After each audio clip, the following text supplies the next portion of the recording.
Salam rahayu-rahayu buat saudaraku sekalian yang ada di mana saja. Saudaraku, kali ini saya akan memberikan edukasi tentang badar tidar, dan kemarin ini belum sempat saya berikan edukasi lengkapnya saudaraku ya.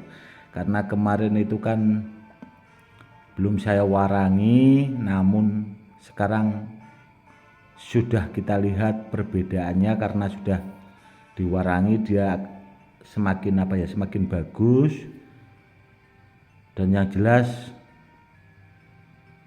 batunya tidak akan mudah pecah. Ini seharusnya kalau marangi itu biasanya kalau merendam itu saya biasanya itu ya kurang lebihnya 1 minggu, biasanya seperti itu saudaraku. Namun berhubung dibuat edukasi, jadi ini tadi saya ambil biar biar kita bisa melihat perubahannya setelah diwarangi dan sebelum diwarangi. Ini saudaraku, setelah diwarangi dia agak terlihat bersih karena memang ya kalau diwarangi kan memang dibersihkan, dan warangannya itu warangan khusus saudaraku, jadi memang warangan khusus buat batu jenisnya kayak batu badar tidar ini. Karena dulu sebenarnya itu saya pernah dikasih sama guru saya saudaraku. Waktu itu badar tidarnya itu bagus sekali, bentuknya itu seperti menyerupai orang sholat. Namun tahu-tahu itu batunya saya bawa itu tahu-tahu pecah dengan sendirinya. Dan semenjak saat itu saya itu berpikir keras sekali bagaimana caranya supaya batu itu tidak mudah pecah. Akhirnya hampir setiap malam itu saya sholat istikharah minta petunjuk sama Allah, dan alhamdulillah saya itu dikasih petunjuk dan bisa meramu warangan yang khusus untuk jenis batu seperti batu tidar ini saudaraku. Karena batu ini itu harus keadaan lembab terus, namun kalau setelah diwarangi itu istilahnya kita simpan seperti biasa itu sudah tidak akan pecah seperti itu. Ini kemarin saya dapat dari sahabat saya, seorang spiritual, seorang jawara juga. Beliau itu punya pondok pesantren yang besar sekali saudaraku, dan saat ini beliau itu ada di posisinya ada di Sumatera. Namun beliaunya asalnya juga orang Jawa Timur sana, sudah kurang daerah masih wilayah Kediri.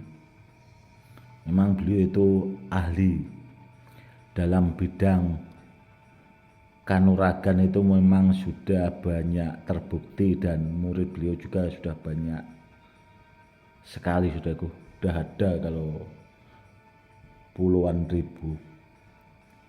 Namun beliaunya dulu itu taunya jenis batu ini itu ya badar besi saudaraku, karena beliau itu tidak membidangi jenis-jenis batu badar, jadi taunya ya badar besi seperti itu. Setelah beliau lama nonton channel YouTube saya, akhirnya beliau itu dapat edukasi, dan ternyata batu yang seperti ini itu jenisnya badar tidar. Dan ini beliau dapat itu dulunya dari daerah Gunung Pesagi, daerah Lampung Barat saudaraku.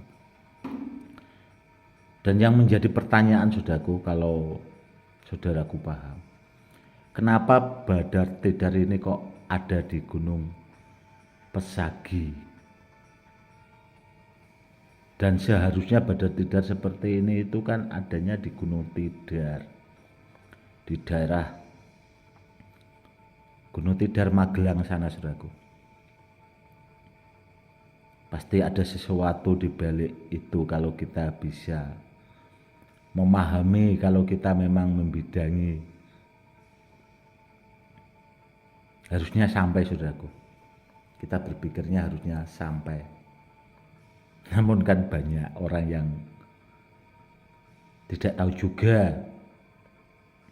Dan banyak juga orang yang bilang, kemarin itu ada yang WA saya, dia punya batu tidar seperti ini, itu kata temennya, itu Badar Pulosani. Setelah dikonsultasikan ke saya, ya saya bilang itu Badar Tidar karena bukan Badar Pulosani. Beda, saudaraku, antara Badar Tidar dan Badar Pulosani itu beda sekali. Dari namanya, dari bahannya, dari perwujudannya itu juga beda, harus bisa membedakan. Intinya seperti itu. Yang jelas ini, saudaraku, sangat terlihat jelas perubahannya, perbedaannya. Setelah diwarangi, dia terlihat bersih seperti ini. Beda sama yang kemarin, saudaraku, karena kemarin belum diwarangi jadi seperti ini. Ini ada bekas apa ya, seperti patah, saudaraku. Dan ini kuat sekali powernya, saudaraku, karena sudah diisi sama beliaunya tadi, sama sahabat saya. Kuat sekali powernya. Namun yang ini, saudaraku, ini juga agak apa ya, sudah retak batunya. Ini, saudaraku, bisa kita lihat baik-baik. Ini ada retaknya dari sini ke sini, bisa dilihat. Dia memutar, itu ada bekasnya, saudaraku ya. Nah, ini retak, saudaraku, sampai sini. Namun apakah batu Badar Tidar yang sudah pecah masih bisa digunakan tuah dan fungsinya? Bisa, saudaraku. Biasanya kalau Badar Tidarnya pecah, kalau zaman dulu saya itu memang pernah dapat yang dari alam, itu saya gunakan buat apa ya, saya tanam, bisa di rumah atau kita kasih ke orang, istilahnya buat pagar gaib, itu bisa, masih bisa digunakan tuah dan fungsinya.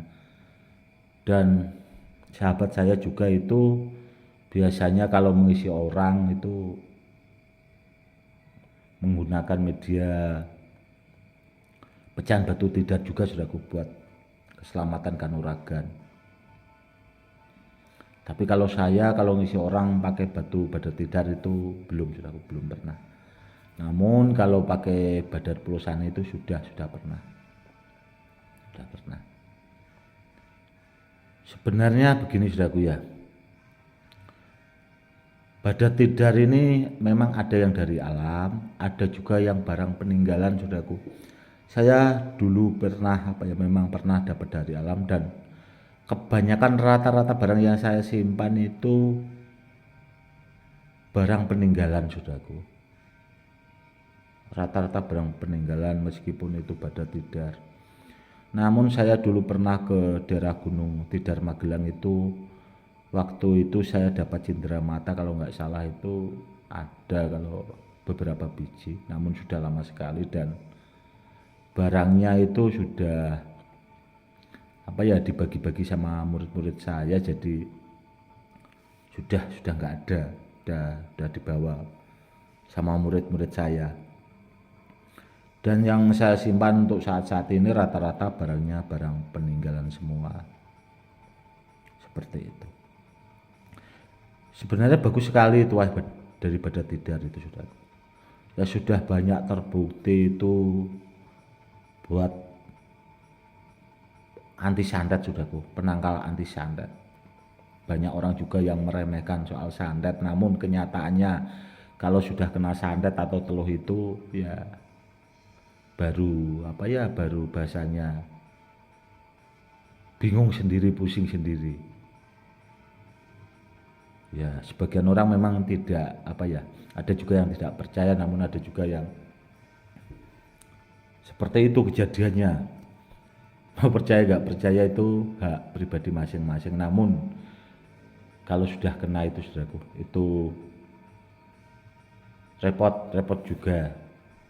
Karena diobati juga bisa, namun ya membutuhkan waktu itu tadi saudaraku. Ya ini tadi ya saudaraku, batu Badadidar Cindramata dari Gunung Pesagi, dan ini kemarin itu ada 3 barangnya, dan saya dikasih sama sahabat saya, dan beliau sekaligus sudah saya anggap seperti saudara saya sendiri, karena karena beliau juga seorang pendakwah, dan ya saya punya kewajiban juga untuk saling membentengi antara satu sama yang lainnya. Bila di antara saudaraku punya batu Badadidar yang seperti ini, itu yaitu tadi saudaraku ya, mungkin ada yang dapat dari alam, itu harus diwarangi sebenarnya. Sayang kalau batunya sampai pecah, sayang sekali saudaraku. Makanya saya kemarin juga pesan sama sahabat saya itu, bila nanti kalau ada dapat banyak, nanti bisa diwarangi saja sebelum barangnya itu pecah. Bahasanya sayang kalau pecah, mending diwarangi, nanti kalau sudah baru diaktifkan, atau nanti setelah diaktifkan itu baru dikombinasi, diisi dan dimasuki kodam buat sarana media keselamatan. Itu hasilnya biar top, biar seperti barang peninggalan yang asli kuno. Karena barang peninggalan yang asli kuno itu saudaraku, itu tuah fungsinya di dalam benda tersebut itu sangat luar biasa. Kalau kita memang membidang itu, dia double bahasanya itu, rangkep, pokoknya intinya bagus sekali, seperti itu. Oke saudaraku, mungkin cukup sekian dulu edukasinya kali ini, semoga lebih bermanfaat untuk menambah wawasan. Salam rahayu, salam hormat, saya Gus Edi.